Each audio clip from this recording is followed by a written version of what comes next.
بسم الله الرحمن الرحيم يا أيها الذين آمنوا اذكروا الله ذكرا كثيرا وسبحوه بكرة وأصيلا.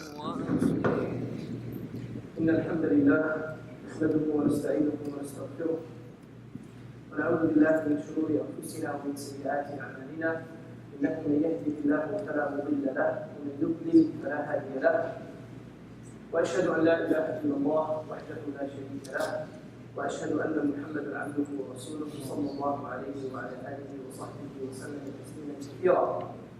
أما بعد، فإن أصدق الحديث كتاب الله تعالى، وخير الهدي هدي محمد صلى الله عليه وسلم، وشر الأمور محدثاتها، وكل محدثة بدعة، وكل بدعة ضلالة، وكل ضلالة في النار. يقول الله تبارك وتعالى: يا أيها الذين آمنوا اتقوا الله حق تقاته ولا تموتن إلا وأنتم مسلمون.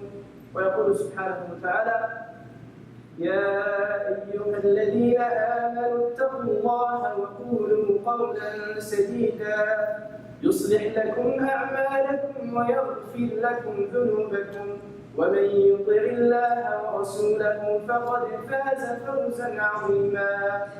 ثم أما بعد. Indeed, all praise is due to Allah subhanahu wa ta'ala alone. We praise Him, we seek His help, and we ask Him for forgiveness. Indeed, whomsoever Allah subhanahu wa ta'ala guides, there can be none who can ever lead him astray, and whomsoever Allah rightfully allows to go astray, none can ever guide him back to the straight path. I bear witness that there is no God worthy of worship except Allah, and that Muhammad sallallahu alayhi wa sallam is Allah's final prophet and messenger. Indeed, the best of speech is the Quran, and the best of guidance is that of Muhammad sallallahu alayhi wa sallam.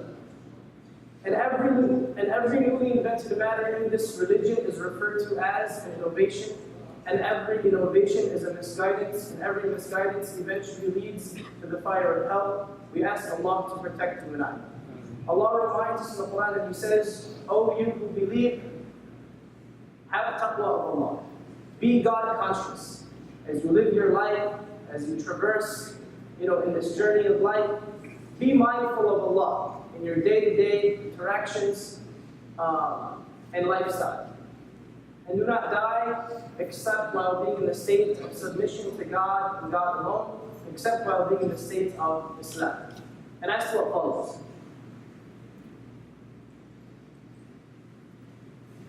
The word insan comes from many different roots. And one of the roots of insan, human being, is that it comes from uns, which means affection and love and connectivity, human connection.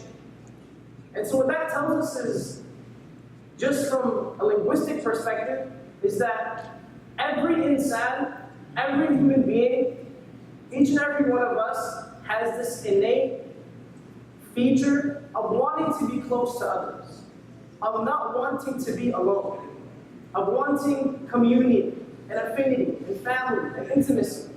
There's this intrinsic human need for it. And so much so that, biologically speaking, they say every human being is a 50th cousin of another human being. That we're that much connected. We're that much, closely related. And that this is a need within each and every one of us to feel affection, to feel part of a community, to feel loved by a family, and so on and so forth. So when Islam came, when Allah subhanahu wa ta'ala sent, the commands for Him to be worshipped alone, and the different legislations from all the prophets, with all the prophets, religion is something that's supposed to not divide, but bring people together, irrespective of your religious affiliation, whether you want to call yourself a Muslim or not. And the prophetic community, the Prophet ﷺ, his model of the nation was that in his nation, in Medina, he built a community that had Muslims who were diverse. They had Bilal, who was Habashi, who was African. and Salman, who was from Persia, Farisi, and Abu Bakr and Umar and Ali, who were Arab. And you had these different, diverse people from the Muslim community themselves, right? And you also had counterparts in the same community in Medina who weren't Muslim, who were Jews and Christians. Ibn Umar would tell his wife, when you slaughter the meat, don't forget to give a piece of the meat or a portion of the meat to our Christian neighbors. So they had that, fostered within them. That the society, it was pluralistic. It wasn't only for Muslims. There was a sense of coexistence in Medina. And not only Muslims and Jews and Christians could coexist, but the Prophet ﷺ was able to coexist with people in the community who were toxic, like the hypocrites. And he knew who they were. Yet he was able to live with them and coexist with them. So much so that a man, Abdullah ibn Ubay, who was the leader of the hypocrites, he was the main culprit behind many of the attacks the Prophet faced. He was a man who accused Aisha radiallahu anha of the indecency. And he was the one that spread this lie. When he died, news reached the Prophet ﷺ, and any one of us in that situation would at least say good riddance. I knew who you were, I knew your internal state, your reality, but I spared your life. I didn't imprison you. I was able to coexist with you. Despite the fact that you were a threat to the harmony of our community. And he died, word reached the Prophet ﷺ, and this hadith is in Bukhari. He took a garment from his own home, ﷺ, and he shrouded him, Abdullah ibn Ubay. And he began to help dig the grave. And he put his head on his blessed thigh, ﷺ, and he lowered him inside the grave. And then he raised his hands, and he began to say, Allahumma ighfir lahu warhamhu. Allahumma ighfir lahu warhamhu. Allahumma ighfir lahu warhamhu. And the Sahaba, they said, Ya Rasulullah, Allah subhanahu wa ta'ala said about the hypocrites, Istaghfir lahum aw la tastaghfir lahum, in tastaghfir lahum 70 marratan falan yaghfir Allahu lahum. But Allah subhanahu wa ta'ala said, if you seek forgiveness for them even 70 times, Allah will never forgive them, because of the type of people they were. And the Prophet says in response, alayhi Wallahi, if I knew that asking forgiveness for this man more than 70 times would result in him being forgiven, this man, this type of individual, not Donald Trump, this type of person, if I knew Allah could forgive him, then wallahi I would continue to seek forgiveness for him. And what's incredible is that he was able to not only coexist with them, like I said, but he was able to care about them. That his most, his biggest adversaries, he was able to find in his heart compassion towards them. That human quality of uns, he was able to manifest that, even towards someone like Abdullah ibn Ubay, the leader of the hypocrites. So this was in Medina. When he gained strength and he compiled and comprised the Muslim army, he went back to open Mecca, which is an incident that we all know called Fath Mecca, the conquest of Mecca. So when he entered Mecca, some people fled, like Ikrimah. Ikrimah was a man who, him and his father took up arms against the Muslims. They literally were on the other line trying to assassinate the Prophet and his army. And so, when he heard news of the Muslims entering Mecca, he fled. And he went towards Yemen. So it was ironic that he was in a Muslim country, or in a Muslim land, Arabia, which was, Islam was being permeated and spread, and he was fleeing to Yemen, which was another Muslim country. So he really had nowhere to go. And his wife came to the Prophet ﷺ, and she said, Ya Rasulullah, my husband, Ikrimah, has fled. Please spare him his life. Please give him amnesty. Forgive him, pardon him, allow him to live. Don't imprison him. Don't put him on, capital punishment, up for capital punishment, the death penalty. Just spare him his life, let him live, regardless of what he did to you before. And so the Prophet ﷺ, without any hesitation, he says, Huwa amin. He is safe. He is exonerated. He's forgiven. Let him come back. And so she goes, she seeks him, and she brings him back. When he comes back, he says, and we all know this, he says to the Sahaba, let none of you speak ill of Ikrimah nor his father. Because profanity and ill speech does not reach the dead, but rather only hurts and affects the living. So he did not only spare this man's life, he cared for him. He was able to transcend, the Prophet was able to transcend these human limitations and have so much compassion and care for those who did not like him, for those who hated him. And this, brothers and sisters, is the prophetic quality that we must, resuscitate within ourselves, cultivate, and inject in mainstream America. This is what the people need to know about us. That our messenger was the embodiment, the manifestation of Islam. And this is who he was. He was able to forgive, and not only forgive, but care about people who did not like him, who wanted to kill him. And this was the command of all the prophets. Allah says to Musa, أَنْ أَخْرِجْ قَوْمَكَ مِنَ الظُّلُمَاتِ مِنَ النُّورِ. Your job, your mandate, Musa, is to take your people from darkness, from hatred, into light and peace. Through your actions, through how you combat their hatred, with good words, with love, with understanding, with knowing their ignorance, and so on and so forth.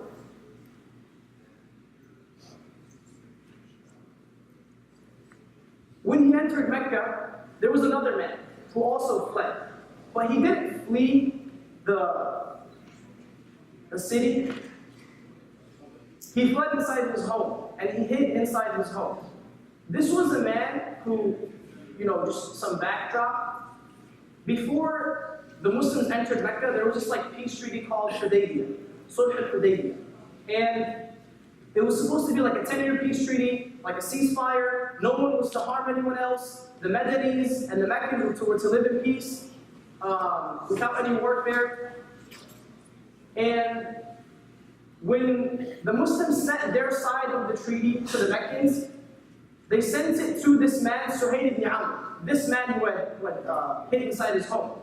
So they gave him the peace treaty, their side of the peace treaty with the clauses and the conditions. And he looked at it, and initially he said, take this back and fix it.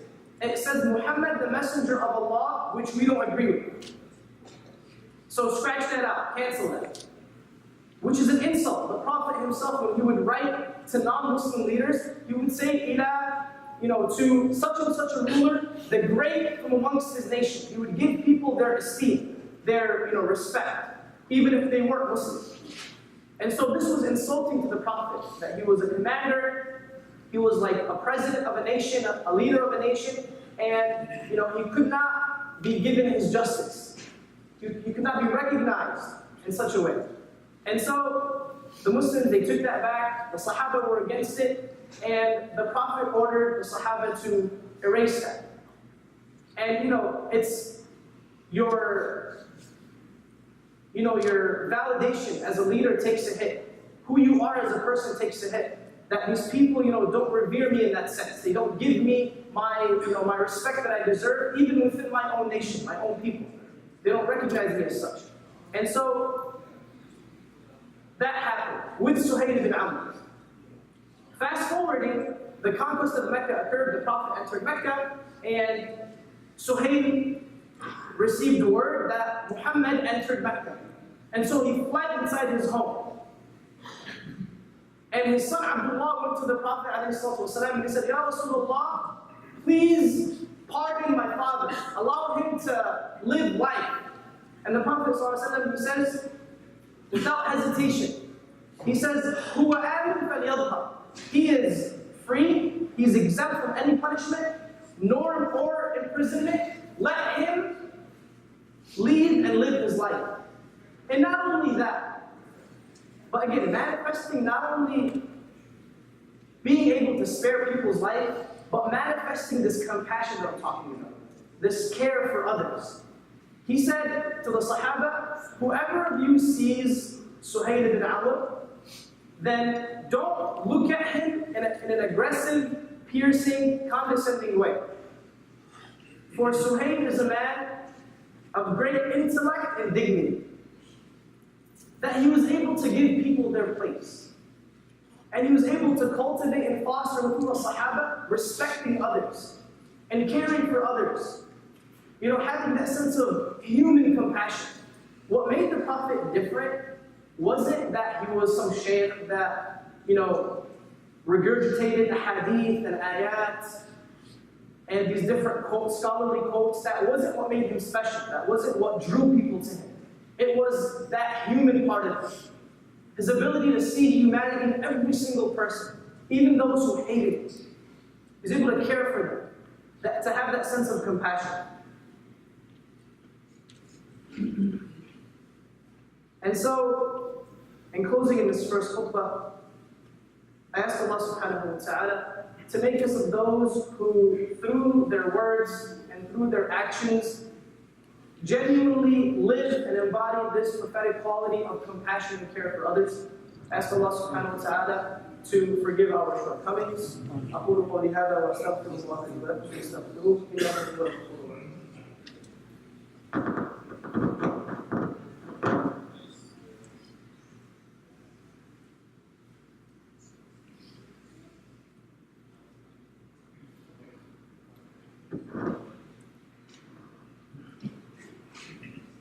الحمد لله رب العالمين والصلاة والسلام على أشرف الأنبياء والمرسلين نبينا محمد وعلى آله وصحبه أجمعين الذين قال لهم الناس إن الناس قد جمعوا لكم فاخشوهم فزادهم إيمانا وقالوا حسبنا الله ونعم الوكيل رضي الله عنهم وأرضاهم أجمعين ثم أما بعد.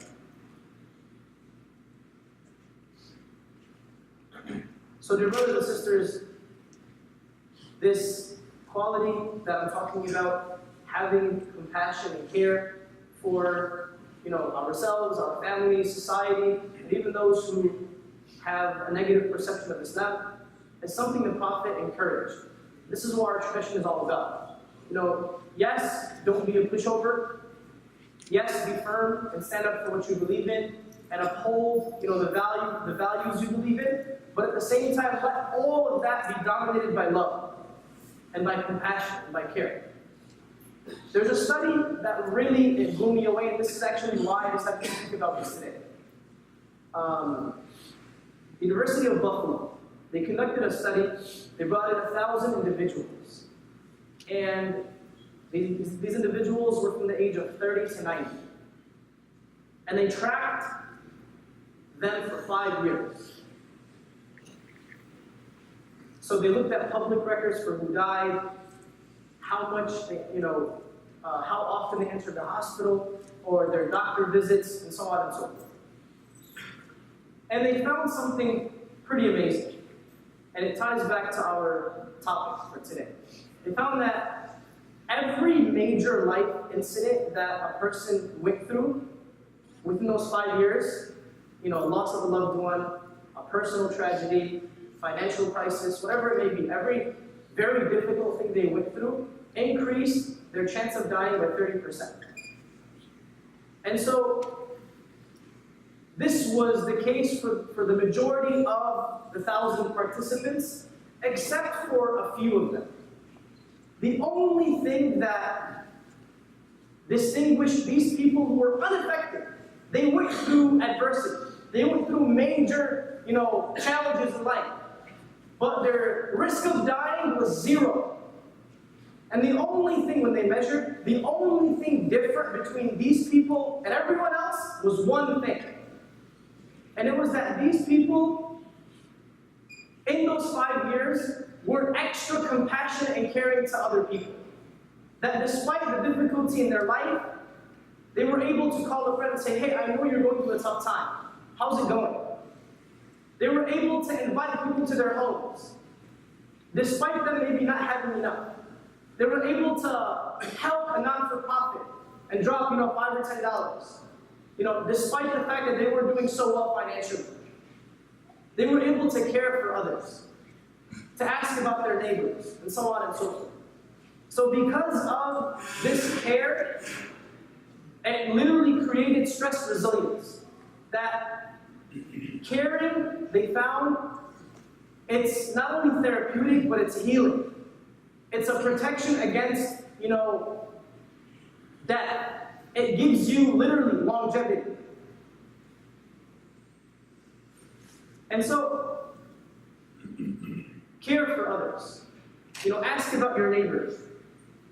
Sometimes we're so caught up, with our own life that we know people who are struggling, people who, have gone through a difficult time, and we very superficially, send a text or what have you. Take time, take a few moments in your day and ask about something. Whatever it is you're going through, ask about another person. See if your neighbor is doing okay. You guys don't get snow in Dallas, but we're from Michigan. We get a bunch of snow. An opportunity for us to shovel, the driveway for our neighbor. So ask about your neighbors. If you hear about a not-for-profit, whatever you can give. And in closing, your brothers and sisters, I stand before you today, and I say that I'm representing a non-for-profit organization called Pure Hands. And I only represent this specific organization that's actually located here in Dallas, in Plano, near Plano, because they help a country that's often forgotten, which is Yemen. Yemen is a country that, this is numbers from the UN, there are 19 million people who have no consistent access to clean water. There are 3 million people who are displaced, more than half are women. And the most shocking fact is that there are 15 million people who are malnourished, half of which may eventually die because of this malnourishment. And they're often forgotten because of Syria, because of Iraq, because of different areas that are suffering, deservedly so. But it's often overlooked. And so our package, and this is what I leave you with, is for $250, we have a package that provides a truck full of medical supplies, food, and water. An entire truck. And this truck is delivered to a family of 8 people for an entire month. So literally for $250, you can sustain a family of 8 people for a month. And that's $3,000 a year. So whatever you can. And manifesting and embodying this prophetic quality of caring for others. Whatever you can, we're on the table outside with brochures if you want to learn more about our cause. If you want to help in any way, you can do so. And I urge everyone again to give. Show these people your care, your generosity, and may Allah subhanahu wa ta'ala show each and every one of you care within yourself and to those you love around you. We ask Allah subhanahu wa ta'ala to alleviate the suffering of all those who are suffering. We ask Allah subhanahu wa ta'ala to have mercy upon them. We ask Allah subhanahu wa ta'ala to uplift the spirits of all those who are suffering. We ask Allah subhanahu wa ta'ala to forgive all of our shortcomings and to have mercy upon us. We ask Allah subhanahu wa ta'ala to protect us and our families from all harms. We ask Allah subhanahu wa ta'ala to grant us peace in our minds, in our thoughts, in our hearts. Allahumma ameen. Inna Allah wa malaikatahu yusalluna ala nabi. Ya ayyuhalladhina amanu sallu alayhi wa sallimu taslima. اللهم صل على محمد وعلى ال محمد كما صليت على ابراهيم وعلى ال ابراهيم في العالمين انك حميد مجيد. اللهم بارك على محمد وعلى ال محمد كما باركت على ابراهيم وعلى ال ابراهيم في العالمين انك حميد مجيد. ان الله يأمر بالعدل والاحسان وايتاء ذي القربى وينهى عن الفحشاء والمنكر والبغي يعظكم لعلكم تذكرون. فاذكروا الله العظيم يذكركم واشكروه على نعمه يزدكم ولذكر الله اكبر والله يعلم.